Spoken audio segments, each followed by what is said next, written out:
අපිත් එක්ක මේ වෙලාව එකතු වෙන ඔබ සියලුම දෙනා ඉතා ගෞරවයෙන් නැවතත් පිළිගන්නවා. පහුගිය කාලේ අපි ශුද්ධාත්මයන් වහන්සේට අපේ ජීවිතවලට පැමිණෙන්න කියලා ආරාධනා කළා. ශුද්ධාත්මයන් වහන්සේ අප තුළට පැමුණුනාම අපිට කොහොමද ඒක හැඟෙන්නේ දැනෙන්නේ කියන එක ගැන විවිධ අය තුළ විවිධ අදහස් පවතිනවා.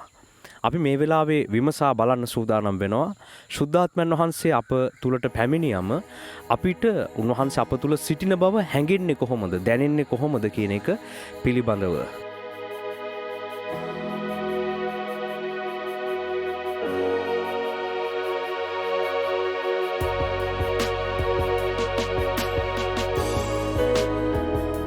පෙන්තකොස්ත දිනේ යාඥාවේ යෙදී සිටියේදී ජේසුස් වහන්සේගේ ගෝලයන් 120 දෙනෙක් ශුද්ධාත්ම බෞතිස්මය ලබාගත් විදිහ පහුගිය අවස්ථාවේ අපි අධ්‍යයනය කළා. ඒ වෙලාවේ ඔවුන්ට ඒක හැඟුණු දැනුණු විදිහ පිළිබඳව ක්‍රියාපොතේ දෙවනි පරිච්ඡේදයේ විස්තර වෙලා තිබෙනවා. ඔවුන් දින ගණනාවක් යාඥාවෙන් ශුද්ධාත්මයන් වහන්සේට ආරාධනා කළා.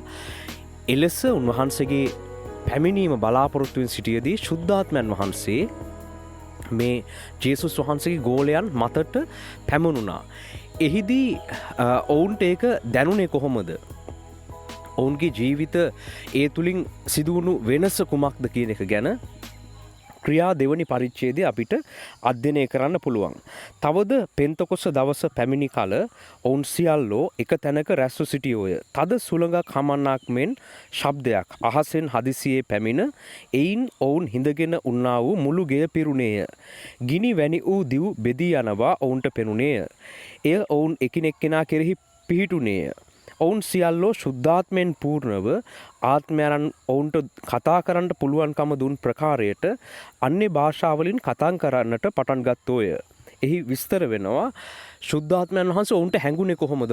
ඔවුන්ට ශුද්ධාත්මයන් වහන්සේ විසින් අන්‍ය භාෂාව ලබා දුන්නා. එහිදී එම ශුද්ධාත්මයන් වහන්සේ විසින් එකිනෙක කෙනාට විශේෂිතව ලබා දුන්න විවිධ අන්‍ය භාෂාවලින් මේ ගෝලයන් කතා කරන්නටත් යාඥා කරන්නටත් පටන් ගත්තා. මේ අත්දැකීම ඔබ බොහෝ දෙනෙක්ට ඇති. සමහර විට මේ අන්‍ය භාෂාවේ දීමනාව ඔබ තවම නොලබලා ඇති. ඒක ශුද්ධාත්මයන් වහන්සේ තමන් කැමති විදිහට ලබා දෙන දීමනාවක්. ඒක ගැන අපි කලබල වෙන්න අවශ්‍ය නැහැ. උන්වහන්සේ සුදුසු වෙලාවේ අවශ්‍ය නම් ඒක ලබා දෙයි. ඉතින් මේ ගෝලයන්ට හැඟුණා සුළඟක් හමන්නක් මෙන් ශබ්දයකින් ඒ මුළු ගෙය පිරුණා. ඒ වගේම ගින්නක් හටගත්තා වගේ ගිනි වැනි දිව් බෙදී යනවා වුන් දැක්කා. එය ඔවුන් එකිනෙක කෙනා කෙරෙහි පිහිටිලා ඔවුන්ට අන්‍ය භාෂාවේ දීමනාව ලැබුණා. ඔවුන්ට වෙනමම හැඟීමක් වෙනමම අත්දැකීමක් මේ ශුද්ධාත්ම බෞතිස්මය තුලදී ලැබුණා. මෙලෙසම ඔබ එකිනෙක කෙනාටත් ඔබේ විවිධ සභාවන් වල ශුද්ධාත්ම බෞතිස්මය පිළිබඳව විවිධ කතා ඔබ අහලා ඇති. විවිධ අදහස් ඔබට ඇති. ඒ වගේම ඔබ අතරින් බොහෝ දෙනෙක්ට ශුද්ධාත්මයන් වහන්සේ තම ජීවිතයට පැමිණීම පිළිබඳව විවිධ අත්දැකීම් ඇති. දැන් අත්දැකීම් රසක් තිබෙනවා. එක එක අයගේ අත්දැකීම් ඔවුන්ට ආවේනික විය හැකියි. එක එක අයට තිබෙන මත විවිධයි.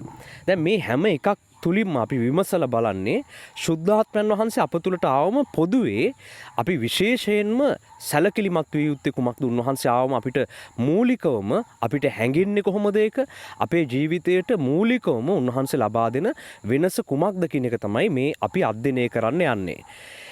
ඉතින් මේ වෙලාවේ ශුද්ධාත්මයන් වහන්සේ මේ එක එක ගෝලයන්ට ලබා දුන්නේ විවිධ රටවල් වල තිබුණු ඒ රටවල් වලට ආවේනික භාෂාවන් බව මේ පරිච්ඡේදය පහතට කියවගෙන යද්දී අපිට පැහැදිලි වෙනවා. මේ වෙලාවේ තව විශේෂිත දෙයක් සිදු වෙලා තිබුණා. යෙරුසලමේ විශේෂ ආගමික උත්සවයක් පැවතුණු කාලයක් මේක.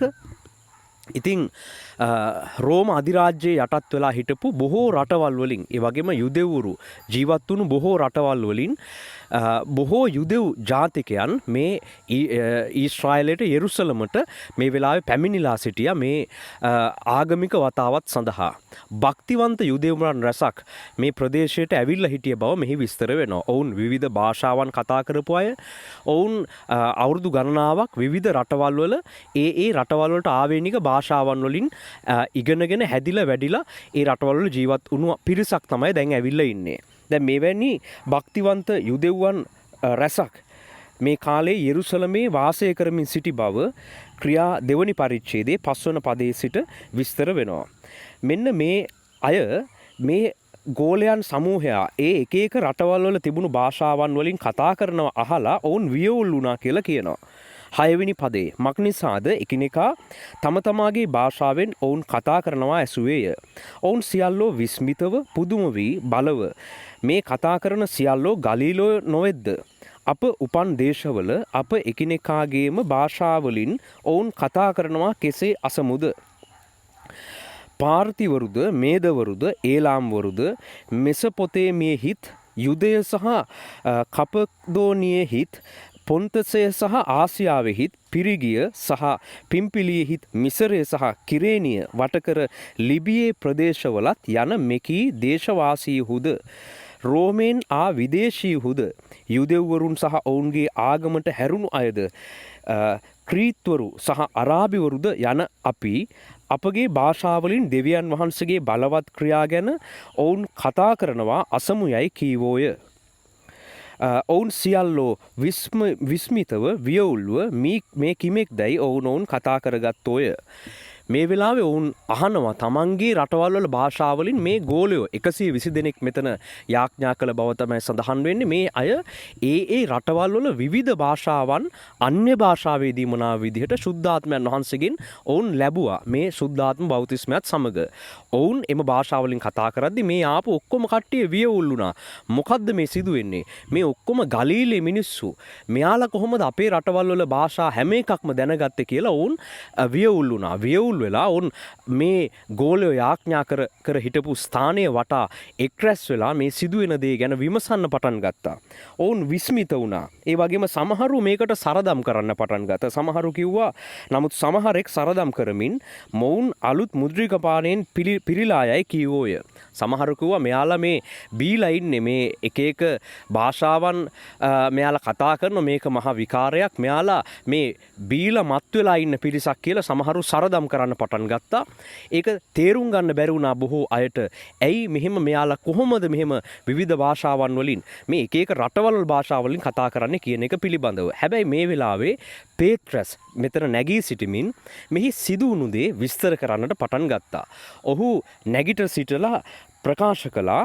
නමුත් පේත්‍රස් මේ ක්‍රියාපොතේ දෙවනි පරිච්ඡේදයේ 14 වන පදයේ සිට නමුත් පේත්‍රස් 11 දෙනා සමග නැගිට ශබ්ද නගා ඔවුන්ට කියනුයේ යුදේ මිනිස්සෙනි යෙරුසලමේ වසන සියල්ලනි මේක දැනගලිල්ලා මාගේ වචනවලට කන් දියල්ලා මක්නිසාද දැනට දවල් 3 වෙනි පැය පමණ බැවින් නුඹලා සිතන්නාසේ මොවුන් මත් වෙලා නොවේ. නමුත් මේ වනාහි අනාගත වක්තෘ වූ යෝවෙල් කර්ණ කොටගෙන කියන ලද කාරණයය. පේත්‍රස් නැගිටලා කියනවා මේ දවල් වෙලාවේ කවුරුවත් මෙහෙම මෙතන මත් වෙලා නැහැ. මේ නුඹලා හිතනවා වගේ මත්වීමක් නෙමෙයි මෙතන තියෙන්නේ. මේ වනාහි යෝවෙල් කියන අනාගත වක්තෘවරයා නුඹලාගේ දිවසිවරේක අතීතයේ හිටපු ඔහු යෝවෙල් කියන අනාගත වක්තෘ ලියවිල්ලේ ලියපු කාරණය තමයි මේ ඉෂ්ට වෙලා තිබෙන්නේ කියලා පේත්‍රස් නැගී සිටමින් මේ ඇවිල්ලා හිටපු භක්තිවන්ත යුදෙව්වන්ට කතා කරලා කිව්වා. සමහරු මේක විහිළුවකට ගත්තා. හැබැයි ඒ අතරින් බොහෝ පිරිසක් පේත්‍රස් කියපු දෙයට සවන් දුන්නා. ඉතින් පේත්‍රස් තවදුරටත් විස්තර කරලා කිව්වා මෙන්න මේක තමයි යෝවෙල් පොතේ ලියලා තියෙන කාරණය. ඔහු යෝවෙල් පොතෙන් අරගෙන පැහැදිලි කළා. අපිට දකින්න පුළුවන් ඒක යෝවෙල් පොතේ දෙවන පරිච්ඡේදයේ 28 වන පදයේ සිට මෙන්න මේ සිදුවීම සිදුවෙන බවට ඉතා ඈත අතීතයේ හිටපු යෝවෙල් කියන අනාගත වක්තෘවරයා අනාවැකියක් ඔහුගේ ලියවිලි ලියලා තිබුණා. යෝවෙල් 2:28 ඉන්පසු මාංශමය වූ සියල්ලන් කෙරෙහි මාගේ ආත්මය වගුරවන්නෙමි. නුඹලාගේ පුත්‍රයෝද දූවරුද අනාගත වාක්‍ය කියන්නෝය. නුඹලාගේ මහල්ලෝ ස්වප්න දකින්නෝය. නුඹලාගේ යෞවනයන්ට දර්ශන පෙනෙනවා ඇත. ඒ දවස්වලදී දාසයන් සහ දාසීන් කෙරෙහි පවා මාගේ ආත්මය වගුරවන්නෙමි. මෙන්න මේ පොතේ ලියලා තිබුණා මේ විදිහට දෙවියන් වහන්සේ තමන්ගේ ආත්මය මිනිසයන් මතට වැගිරවීම සම්බන්ධයෙන් අනාගතයේදී සිද්ධ වෙනයට යන දෙයක් වසර 100 ගානකට පෙර ලියලා තිබුණා. දැන් ඒක සිදු වෙලා තිබෙනවා කියන එක පේත්‍රස් තමන් මේ සෙනග අමතමින් ප්‍රකාශ කළා. නුඹලා මේ දකින්න යන්නේ යෝවෙල් අනාගත වක්තෘරයා කියපු දෙයයි. මේ නුඹලා අහන්නේ දෙවියන් වහන්සේගේ ආත්මයන් වහන්සේ විසින් ලබා දුන්න දීමනාවන් විදිහට ලබා දුන්න අන්‍ය භාෂාවයි කියන එක පේත්‍රස් පැහැදිලි කළා. ඒක අහපු භක්තිවන්ත යුදෙව්වන්ගෙන් 3000කට අධික ප්‍රමාණයක් පේත්‍රස් කියපු දේ තේරුම් අරගෙන ජේසුස් ක්‍රිස්තුස් වහන්සේ කෙරෙහි අදහාගෙන ගැලවීමට පැමිණි බව එහි විස්තර වෙනවා. දැන් මේ අවස්ථාවේ අපිට දකින්න පුළුවන් ශුද්ධාත්මයන් වහන්සේ ප්‍රථම වතාවට ජේසුස් වහන්සේගේ ගෝලයන් තුලට පැමිණි ආකාරය එම බෞතිස්මය තුලදී ඔවුන්ට ඒක හැඟුණු විදිහ දැනුණු විදිහ එහිදී ශුද්ධාත්මයන් වහන්සේ අනිත් මිනිස්යන්ටත් ප්‍රකාශ වුණ විදිහ විවිධ භාෂාවන් විවිධ රටවල් වල කතා කරපු භාෂාවන් ඒවා මේ ගෝලයන්ට මේ වෙලාවේ අන්‍ය භාෂාව විදිහට ලබා දුන්නා. ඇයි මෙහෙම මෙවැනි අන්‍ය භාෂාවක් ගෝලයන්ට ලබා දුන්නේ කියන එක අපිට පැහැදිලි වෙනවා මේ සිදුණු මුළු සිදුවීම දිහා බලද්දී. මේ කාලෙදී ලෝකේ ගොඩක් රටවල් වල හිටපු යුදෙව්වරු මෙතෙන්ට ඇවිල්ලා හිටියේ. ඔවුන් ඒ රටවල් වල භාෂා භාවිතා කරමින් සිටියේ. ඉතින් දෙවියන් වහන්සේට අවශ්‍ය වුණා මේ විවිධ රටවල් වලින් පැමිණි සියලු භක්තිවන්ත යුදෙව්වන්ට දෙවියන් වහන්සේගේ පණිවිඩය රැගෙන යන්න. එම නිසා ඔවුන්ගේ අවධානය ලබා ගන්න ඒ වගේම ඔවුන්ගේ එක එක රටවල් වල භාෂාවන් භාවිතා කරපු යුදෙව්වන්ට තේරෙන විදිහට මේ ගෝලයන්ට ශුද්ධාත්මයන් වහන්සේ විසින් මෙම එක එක රටවල් වල භාෂාවන් දීමනාවක් විදිහට ලබා දුන්නා. දැන් මේ භාෂාවන් මේ ගෝලයෝ කවදාවත් ඉගෙනගෙන තියෙන ඒවා නෙමෙයි. මේවා අධ්‍යයනය කළා නැහැ. මේ භාෂාවන් හදාarලා නැහැ. දීමනාවක් විදිහට තෑග්ගක් විදිහට ශුද්ධාත්මයන් වහන්සේ මේ විවිධ රටවල් වල භාෂාවන් ජේසුස් වහන්සේගේ ගෝලයන්ට ලබා දුන්නා. ඔවුන් මේ භාෂාවලින් කතා කරද්දී ඒ රටවල් වලින් පැමිණි අය මේදවරු පරිසිවරු ඒ වගේම පොන්තසේ ඉඳලා ආපු අය ආසියාවේ ඉඳලා මිසරේ ඉඳලා ඒ වගේම අරාබිවරු මේ විවිධ ප්‍රදේශ වලින් ආපු සියලු දෙනාට පැහැදිලි වන පරිදි ඒ භාෂාවන් වලින් ඔවුන් කතා කළා දෙවියන් වහන්සේගේ විස්මය ජනක ක්‍රියාවන් පිළිබඳව. සුභාරංචිය එම විවිධ ප්‍රදේශ වලින් ආපු මිනිසයන් අතරට ගමන් කළා මේ තුලින්. දැන් අපිට පැහැදිලි ශුද්ධාත්මයන් වහන්සේ මේ වෙලාවේ මේ අන්‍ය භාෂාවන් ලබා දුන්නේ නිකන් නෙමෙයි. යම් නිශ්චිත අරමුණක් සඳහා ඒ ලබා දුන්න බව පැහැදිලි. විවිධ රටවල් වලින් ආපු අයට කතා කරන පිණිස ඒ භාෂාව ලබා දුන්නා. ඒ අවස්ථාවේ තිබුණු අවශ්‍යතාවය අනුව ශුද්ධාත්මයන් වහන්සේ ගෝලයන්ට දීමනා ලබා දුන්නා. ඒ අවස්ථාවට උචිත විදිහට ශුද්ධාත්මයන් වහන්සේ ගෝලයන්ට ප්‍රකාශ වෙන්න පටන් ගත්තා. දැන් මේ ලියලා තියෙන ක්‍රියාපොතේ ඒ අවස්ථාවට උචිත විදිහට උන්වහන්සේ ප්‍රකාශ වුණු ආකාරය. මේන් පසුව විවිධ අවස්ථාවලදී ශුද්ධාත්මයන් වහන්සේ විවිධ ආකාරවලින් ජේසුස් වහන්සේගේ ගෝලයන් තුල ප්‍රකාශ වුණු ආකාරය අපිට මේ ක්‍රියාපොත තුල දකින්න පුළුවන්. ඒ පමණක් නොවේ අපේ ජීවිතවලම අපිට අත්දැකීම් තිබෙනවා. ඔබේ විවිධ සභාවන් වල ඔබටම ආවේනික විවිධ අත්දැකීම් තිබෙනවා. ශුද්ධාත්මයන් වහන්සේ ප්‍රකාශ වීම සම්බන්ධයෙන් උන්වහන්සේ ආවම ඔබට හැඟෙන දැනෙන විදිහ එක එක අයට විවිධ ආකාරවලින් දැනිලා තිබෙනවා. විවිධ ආකාරවලින් ප්‍රකාශ වෙලා තිබෙනවා. ඒක ඒ අවස්ථාවට උචිත විදිහට යම් අවශ්‍යතාවයක් සඳහා ශුද්ධාත්මයන් වහන්සේ විවිධ දීමනා ලබා දීලා තිබෙනවා. දැන් මේ අන්‍ය භාෂාවේ දීමනාව අද අපිට වෙනත් විදිවලට ලැබෙනවා. සමහර විට දේව දූතයන් කතා කරන භාෂාව වෙන්න පුළුවන්, ස්වර්ගික වෙනත් භාෂාවක් වෙන්න පුළුවන්, පොළවේ වෙනත් රටක භාෂාවක් වෙන්න පුළුවන්. ඔබට විශේෂිතව ශුද්ධාත්මයන් වහන්සේ අන්න භාෂාවේ දීමනාව ලැබී තිබෙන අයට ඒ විදිහට ඒ භාෂාවන් අවශ්‍යතාවය අනුව උන්වහන්සේ ලබලා දෙනවා. ඒක උන්වහන්සේ තීරණය කළ සුදුසු විදිහට බෙදලා දෙනවා. ඒ වගේම එකිනෙක කෙනාට තිබෙන අත්දැකීමත් වෙනස්. සමහර කෙනෙක්ට ශුද්ධාත්මයන් වහන්සේ ආවම අමුතු හැඟීමක් දැනෙන්න පුළුවන්. සව කෙනෙක්ට එහෙම අමුතු හැඟීමක් නොදැනෙන්නත් පුළුවන්. සමහර විට යා එකවරම අන්‍ය භාෂාවේ දීමනාව ලැබුවා වෙන්න පුළුවන්. හරියට මේ ගෝලයෝ එදා මේ දීමනාව ලැබුවා වගේ. සමහර කෙනෙක්ට ගින්නක් තමන් තුළ ඇවිලෙනවා වගේ හැඟීමක් දැනෙනවා වෙන්න පුළුවන්. තමන් තුළ විදුලියක් ගමන් කරනවා වගේ දැනෙන්න පුළුවන්. තව කෙනෙක් දේව සේවකයෙක් අත තබා යාඥා කරද්දී ඔහු ශුද්ධාත්මයන් වහන්සේගෙන් පූර්ණ වුණොතින් ඔහුට කෙලින් සිටගෙන සිටින්න අපහසු වෙන්න පුළුවන්. තමන්ට පාවෙනවා වගේ හැඟීමක් ඇති වෙන්න පුළුවන්. විවිධ හැඟීම් විවිධ දැනීම් එකිනෙක කෙනාට ආවේනිකව ශුද්ධාත්මයන් වහන්සේ ප්‍රකාශ වීම සම්බන්ධයෙන් තිබෙනවා. මේ කිසිම හැඟීමක් නැතුව වුණත් ශුද්ධාත්මයන් වහන්සේ ප්‍රකාශ වෙනවා වෙන්න පුළුවන්. ඉතින් අපි මේ සියලු දේ කෙරෙහි පුළුල් විදිහට බලලා අපි මේ හැම දෙයක්ම සිදුවිය හැකි බව පිළිගන්නවා. ඔබ අවංකව ශුද්ධාත්මයන් වහන්සේට ආරාධනා කළොත් උන්වහන්සේ ඔබට සුදුසු විදිහට අනාවරණය වෙනවා. සමහර විට ඔබට ඒක අමුතුම අත්දැකීමක් වෙන්න පුළුවන්. සමහර විට ඔබට එහෙම අමුතු හැඟීමක් නැතුව ශුද්ධාත්මයන් වහන්සේ ඔබ සමග සම්බන්ධ වුණා වෙන්න පුළුවන්. විවිධ විදිහට ඔබට හැඟෙනවා දැනෙනවා වෙන්න පුළුවන්. දැන් මේක එකිනෙක කෙනාට පෞද්ගලිකයි. කාටවත් කියන්න බෑ නෑ ඔයා කියන විදිහට ශුද්ධාත්මයන් වහන්සේ ප්‍රකාශ වෙන්නේ මට ප්‍රකාශ වුණේ මෙන්න මෙහෙම මට අත තියද්දි මම වැටුණා එහෙම නැත්නම් මට පාවෙනවා වගේ හැඟීමක් දැනුණා එහෙම නැත්නම් මට විදුලියක් යනවා වගේ හැඟීමක් දැනුණා ඔයා කියනවා නම් එහෙම ශුද්ධාත්මයන් වහන්සේ ආවම ඔයාට මුකුත් දැනෙන්නේ නැහැ කියලා ඒක මට පිළිගන්න බෑ කියලා ප්‍රතික්ෂේප කරන්න බෑ සමහර විට එයාට එහෙම අමුතු හැඟීමක් දැනුන් නැති වුණා වෙන්න පුළුවන් සමහර විට ඔබට එහෙම අමුතු හැඟීමක් දැනුන් නැති කෙනෙක් අනිත් දේවල් ප්‍රතික්ෂේප කරන එකත් සුදුසු දෙයක් නොවේ. ඉතින් එයාට කියන්න බෑ නිකම් බොරුවට වැටෙන්න එපා. බොරුවට එක එක හැඟීම් දැනුණා කියලා කියන්න එපා කියලා අනිත් අයට චෝදනා කරන එක සුදුසු නෑ. සමහර විට ඒ අයට ඒ ආකාරවලින් ඒ හැඟීම සුද්ධාත්මයන් වහන්සේගේ ප්‍රකාශ වීම හැඟුණා දැනුණා විය හැකියි. දෙවියන් වහන්සේ විවිධ ආකාරවලින් අතීතයේ පටන්ම මිනිසයන්ට ප්‍රකාශ වුණු ආකාරය අපිට මේ ලියවිල්ල දකින්න පුළුවන්. ඉතින් සලමොන් කියන රජතුමාට සිහිනයකින් ප්‍රකාශ වුණා. ඒ වගේම ආබ්‍රහම්ට මිතුරෙක් වගේ ඇවිල්ලා ප්‍රකාශ වුණා.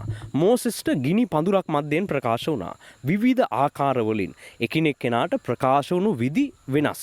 ඒක නිසා අපිට රාමුවකට කොටු කරන්න බෑ. දෙවියන් වහන්සේ අනිවාර්යෙන්ම ප්‍රකාශ වෙන්නේ මේ ආකාරයෙන් කියලා. මේ ශුද්ධාත්මයන් වහන්සේගේ ප්‍රකාශ වීම විවිධ ආකාරයක විවිධ විදිහට හැඟෙන්න පුළුවන්. හැබැයි මේ එකිනෙක කෙනාට ආවේනික පෞද්ගලික අත්දැකීම් රැසක් තිබෙනවා. ඒක හරි. හැබැයි මේ මොන අත්දැකීම ලැබුණත් ශුද්ධාත්මයන් වහන්සේ යම් කෙනෙක් තුලට පැමුණුනාම අනිවාර්යෙන්ම ඔහු තුල සිදුවිය යුතු ක්‍රියාදාමයක් පිළිබඳව ජේසුස් වහන්සේ සුද්ධ යොහාන් පොතේ විස්තර කරනවා. දැන් මේ යොහාන් පොතේ 16 වන පරිච්ඡේදයේ ජේසුස් වහන්සේ මේ දේවල් තම ගෝලයන්ට විස්තර කරනවා. දැන් මෙන්න මේ කියන දේවල් ටික හැංගෙන්නේ දැනෙන්නේ නැතුව ඔබට කොපමණ අනිත් දේවල් හැංගුණා දැනුණත් වැඩක් නැහැ. ඔබ සමහර විට පාවුණා වෙන්න පුළුවන්, ගින්නක් ඇවිලුණා වගේ වෙන්න පුළුවන්, විදුලියක් ගියා වගේ වෙන්න පුළුවන්, ඔබ වැටුණා වෙන්න පුළුවන්. විවිධ දේවල් ඔබට අන්‍ය භාෂාවේ දීමනාව ලැබුණා වෙන්න පුළුවන්. විවිධ අත්දැකීම් ඔබට තිබුණා වෙන්න පුළුවන්. හැබැයි ජේසුස් වහන්සේ යොහාන් 16 විස්තර කරනවා ශුද්ධාත්මයන් වහන්සේ ආවම අනිවාර්යෙන්ම උන්වහන්සේ ඔබ තුල කරන දේවල් තුනක් පිළිබඳව මෙන්න මේ හැඟීම් ටික මෙන්න මේ දේවල් ටික අනිවාර්යෙන්ම ඔබ තුලට දැනුණාද නැද්ද කියන එක ඔබ බලන්න අවශ්‍යයි. එහෙම නැති වුණොතින් වෙන වැරදි මාර්ගවලටත් අපි ආත්මික තලවල ගමන් කිරීමේ හැකියාව තිබෙනවා. දැන් ආත්මික තලය තව ගොඩක් වැරදි මාර්ග රැසකිනුත් යුක්තයි. එහිදී සාතන්ටත් හැකියාව තිබෙනවා විවිධ අත්දැකීම් විවිධ ආත්මික හැඟීම් උත්පාදනය කරලා දෙන්න. හැබැයි ඒවට නොරැවටි අපි හරියටම ශුද්ධාත්මයන් වහන්සේගේ ප්‍රකාශ වීම දැනගන්නේ මෙන්න මේ ජේසුස් වහන්සේ යොහාන් 16 අපිට දුන්න උපදෙස් ටිකත් සමග. ඒ කියන හැඟීම් ටික තියෙනවා නම් හරි. එහෙමනම් ශුද්ධාත්මයන් වහන්සේ තමයි ප්‍රකාශ වෙලා තියෙන්නේ. අපි මේ මොනවද කියලා බලමු. යොහාන් 16 7 වන පදයේ සිට අපි 15ට කියවමු. නමුත් මම නුඹලාට සැබෑව කියමි. මගේ අහක්ව යාම නුඹලාට ප්‍රයෝජනවත්ය.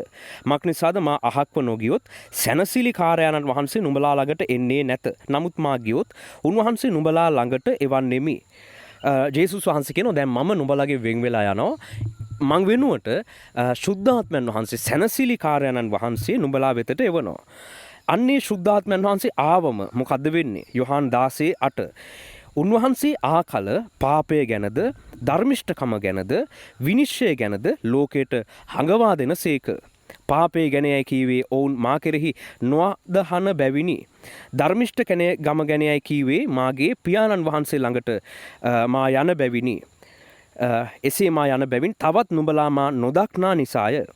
විනිශ්චය ගැනයයි කීවේ මේ ලෝකයේ අධිපතියා විනිශ්චය කරනු ලැබ සිටින නිසාය. නුඹලාට කියන්න තවත් බොහෝ දේවල් රැසක් ඇත්තේ. නමුත් දැන් ඒවා දරන්නට නුඹලාට බැරිය. එසේ වී නමුත් උන්වහන්සේ එනම් සැබෑකමේ ආත්මයන් වහන්සේ ආ කල උන්වහන්සේ මුළු සත්‍ය කරා නුඹලාට මඟ පෙන්වන සේක. මක්නිසාද උන්වහන්සේ තමන්ගෙන්ම උපදවා කතා නොකර උන්වහන්සේ අසන දේ කියා පැමිණෙන්නට තිබෙන දේ නුඹලාට ප්‍රකාශ කරන සේක. උන්වහන්සේ මා ගෞරවයට පමුණුන සේක. මක්නිසාද උන්වහන්සේ මා සන්තක දෙයින් රැගෙන නුඹලාට ප්‍රකාශ කරන සේක.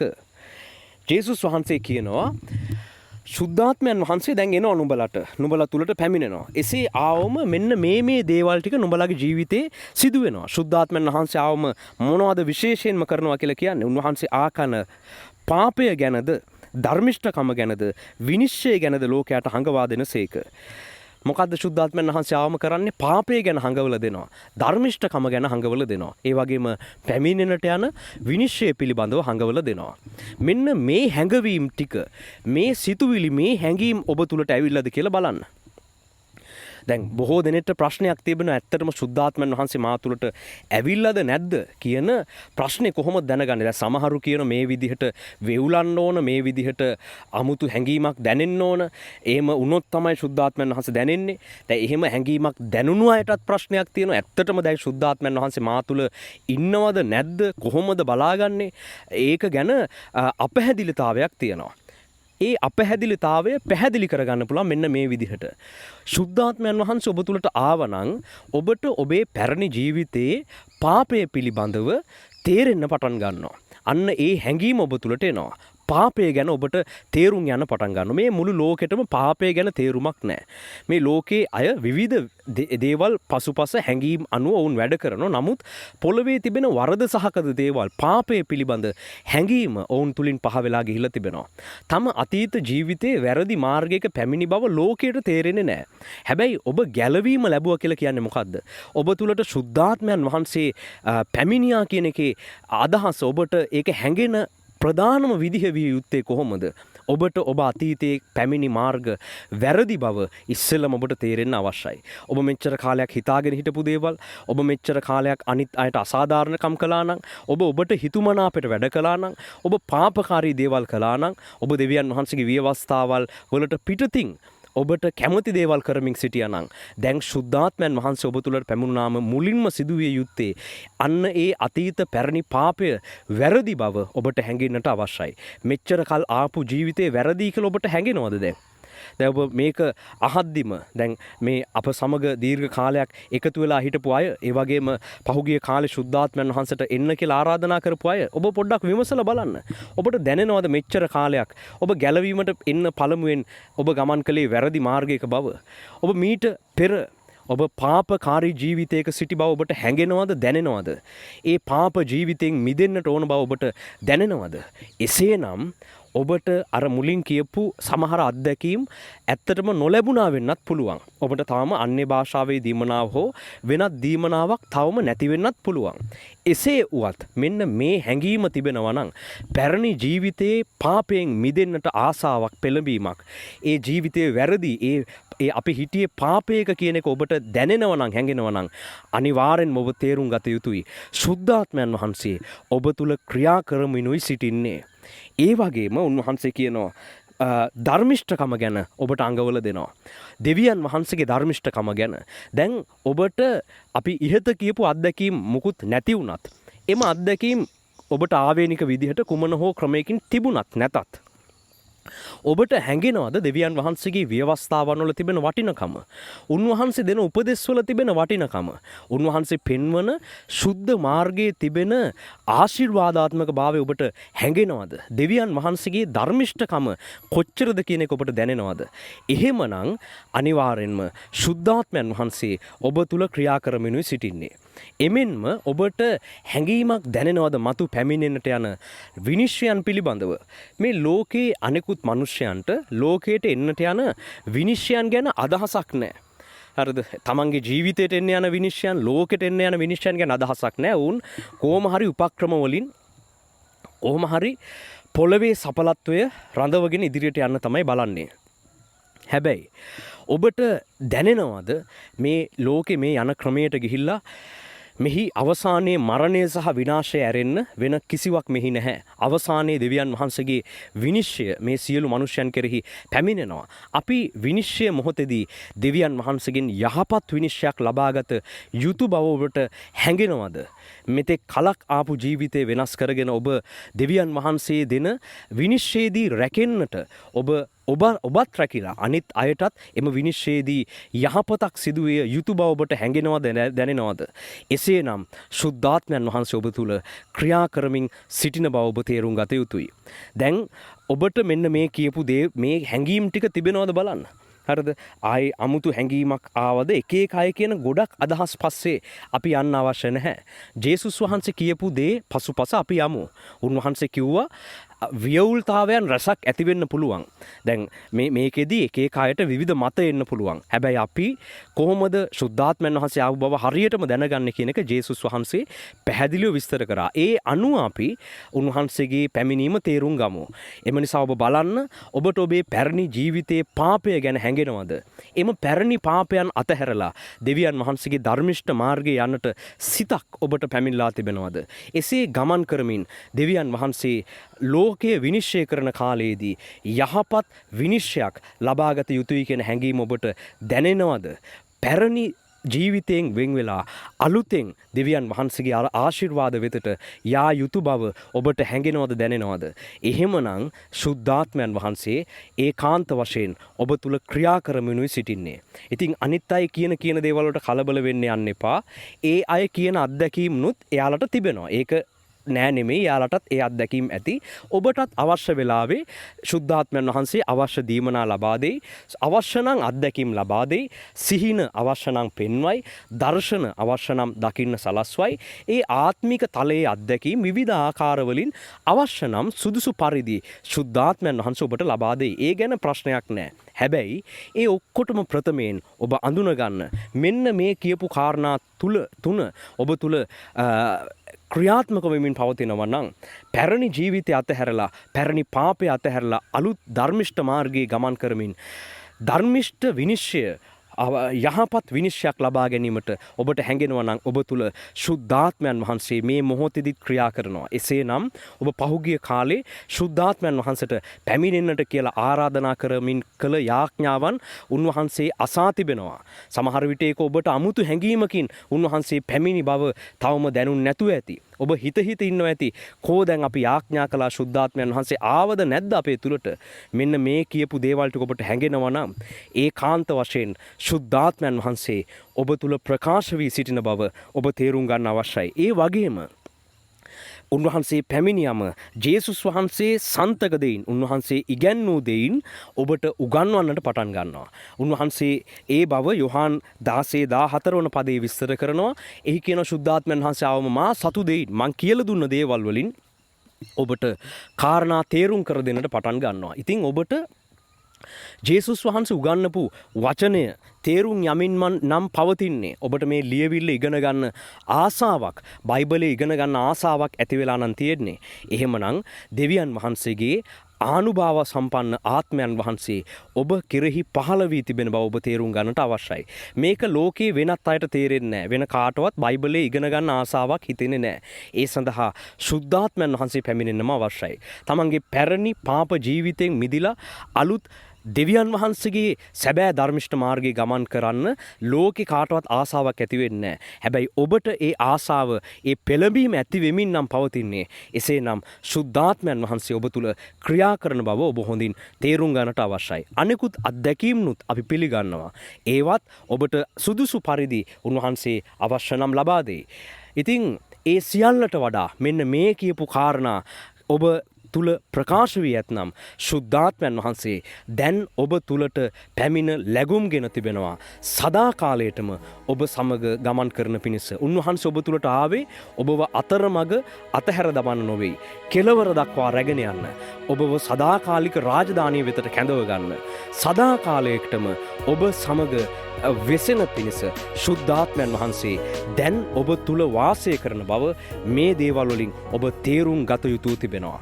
ඉතින් මේ සම්බන්ධයෙන් නොතේරණ යමක් තිබෙනවා නම් ඔබට අපිට කතා කරලා අහන්න පුළුවන්. අපේ channel එක subscribe කරන්න පුළුවන්. ඔබට ඒ වගේම අපේ WhatsApp group එක සම්බන්ධ වීමට මේ පහත description box එකේ දාලා තිබෙන link එක click කරලා ඔබට ඒ සඳහා එකතු වෙන්න පුළුවන්. ඉතින් අපි මේ වෙලාවේ ඔබගෙන් සමුගන්නවා. ඔබ හැම කෙනෙක්ටම ජේසු පිහිටයි.